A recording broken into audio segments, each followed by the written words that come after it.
নমস্কার, বঙ্গশ্রীতে আপনাদের অনেক স্বাগত জানাই। আজকে যে ভিডিওটা আমি দিতে চলেছি এখানে, সেটি হলো 1 জুলাইয়ের ভিডিও। এটা হচ্ছে সকালের সিন। আমার পুত্র ঘুম থেকে উঠে এখন অটো নিয়ে খেলছেন, আর সবার টি টাইম চলছে। আর আজকে আমরা একটু সকাল সকাল উঠে পড়েছি সবাই, তার কারণ হচ্ছে আমরা আজকে একটু ব্যাঙ্গালোর কালীবাড়ি যাব, যেহেতু বিপত্তারিণী পুজো ছিল 1 জুলাই, সেই জন্য সেখানে যাওয়ার ছিল, সেই জন্য আমরা সকাল সকালই উঠে পড়েছিলাম। তো সেইটা কারণে সকাল সকাল উঠে আমার পুত্রকে মোটামুটি হাফ ফ্রেশ করি, ওকে ছেড়ে দিয়েছি। তারপরে আমরা ফ্রেশ হব, তারপরে আমরা বেরোবো। এই ব্যাঙ্গালোর কালীবাড়িটা আমাদের বাড়ি থেকে মোটামুটি আধা ঘন্টা লাগে। এর আগেও আমরা এটাতে গেছি অনেকবার, কিন্তু এবারও ভাবলাম সেই জন্য যাই, বিপত্তারিণী পুজোর দিনও যাই। ওখানে ওদের ভোগ হয়, প্রত্যেকটা স্পেশাল পুজোতেই ভোগ হয় এবং প্রত্যেক পূর্ণিমা অমাবস্যাতেই ওদের ভোগ হয়। তাই ভাবলাম মাম্মি পাপা যখন এসছে, ওরা তো যায়নি, সেই জন্য ওদেরকে নিয়ে সকালবেলা বিপত্তারিণী পুজোটা ওখানেই দিয়ে আসি। ওদের 2 দিন পুজো হয়েছিল, 28 তারিখ হয়েছিল আর 1 তারিখ হয়েছিল, কিন্তু আমরা 28 তারিখটা যাইনি, আমরা 1 তারিখটাই গেছিলাম। এই নিন, আমরা মোটামুটি রেডি, কিয়ানশও রেডি। এটা কিয়ানশের আউটফিট অফ দ্য ডে। আর এখানে সায়ক বসে আছে, ব্রেকফাস্ট করছে।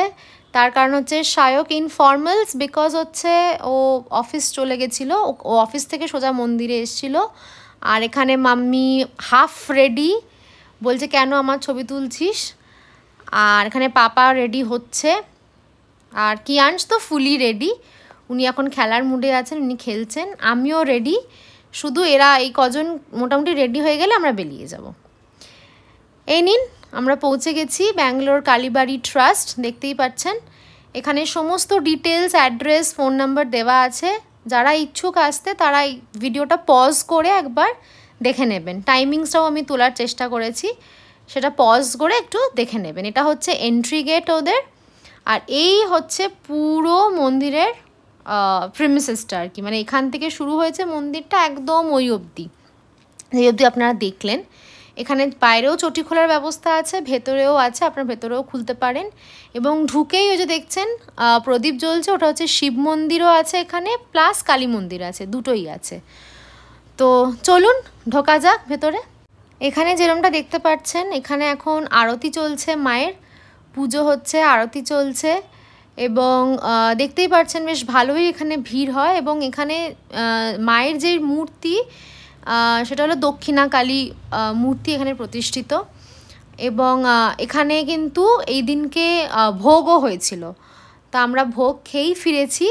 কিন্তু মাম্মি যেহেতু বিপত্তারিণীর পুজোর দিন মানে অন্য ভোগটা খায় না, সেই জন্য এখানে মানে ডালির সাথে যেটা দেওয়া হয়েছিল 13টা লুচি, আলুর দম, লবণ ছাড়া আলুর দম, তো সেইটাই মাম্মি খেয়েছে ওখানে বসেই। এবং এখানে কিন্তু ডালির ব্যবস্থাও করা হয়েছিল।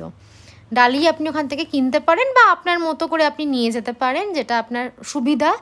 এবং এখানে যেটা ছিল সেটা হচ্ছে যে ইন্ডিভিজুয়ালি কিন্তু আপনি গোত্র দিয়ে, আপনার নাম গোত্র দিয়ে পুজো দিতে পারবেন।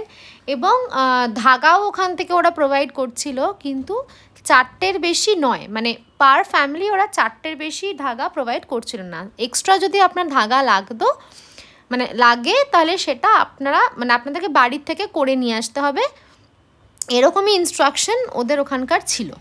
ওদের ওখানে এবারে ভোগ হয়েছিল খিচুড়ি ভোগ, আর ফল প্রসাদ তো ছিলই, মিষ্টি ছিল, ফল প্রসাদ ছিল, খিচুড়ি ছিল, সয়াবিন আলুর তরকারি ছিল, চাটনি ছিল। তো এই ছিল মেনু। আর এখানে বসে সবাই খাওয়া দাওয়া করছিল, তো আমরাও খাওয়া দাওয়া করে মোটামুটি ওখান থেকে বেরিয়ে এসেছিলাম। তো এই সুন্দর বিপত্তারিণীর ভ্লগটা যদি আপনাদের ভালো লেগে থাকে, প্লিজ আমাদেরকে কমেন্টে জানাবেন, আমাদের চ্যানেলটিকে শেয়ার করবেন, ভিডিওটিকে শেয়ার করবেন। এবং আমাদের যারা এখন সাবস্ক্রাইব করেননি, প্লিজ সাবস্ক্রাইব করে দেবেন, যাতে আমরা আরও ভালো করে এনকারেজমেন্ট পাই আপনাদের থেকে। সবাই ভালো থাকবেন, সুস্থ থাকবেন, আবার দেখা হবে পরের একটি ভ্লগে।